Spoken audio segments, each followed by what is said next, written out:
आइए एक जासूस की तरह इस दिलचस्प पड़ताल में 1000 साल पुराने ऐतिहासिक रहस्य को सुलझाते हैं। जरा सोचिए, क्या हो अगर दुनिया की एक बेहद मशहूर संस्था के संस्थापक की कहानी महज एक मिथक निकले। तो चलिए शुरू करते हैं। मोरक्को का अल करावियन दुनिया का सबसे पुराना लगातार चलने वाला विश्वविद्यालय माना जाता है। मशहूर कहानी है कि 1857 में फातिमा अल फिहरी नाम की एक बेहद अमीर महिला ने इसे बनवाया था। कहा जाता है कि फातिमा ने अल करावीन बनाया और उनकी बहन मरियम ने ठीक वैसे ही एक प्रतिद्वंदी मस्जिद बनाई। लेकिन सच कहूं तो आधुनिक इतिहासकारों को दो पहनों की ये बिल्कुल परफेक्ट कहानी थोड़ी मनगढ़ंत लगती है। ये कहानी 14वीं शताब्दी के इब्न अबी ज़र की किताब से आती है, जिसे काफी अविश्वसनीय माना जाता है।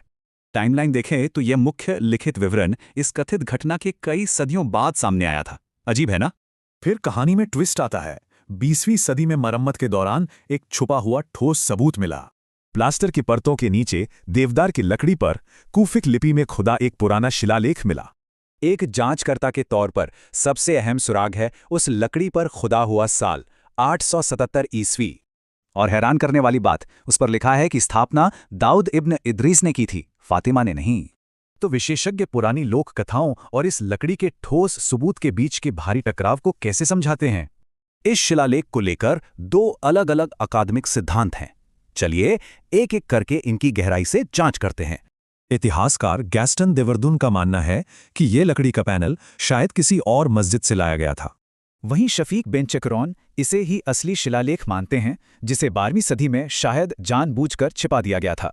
आजकल ज्यादातर विद्वान 14वीं सदी की लिखी कहानियों से ज्यादा इस ठोस पुरातात्विक साक्ष्य पर भरोसा करते हैं।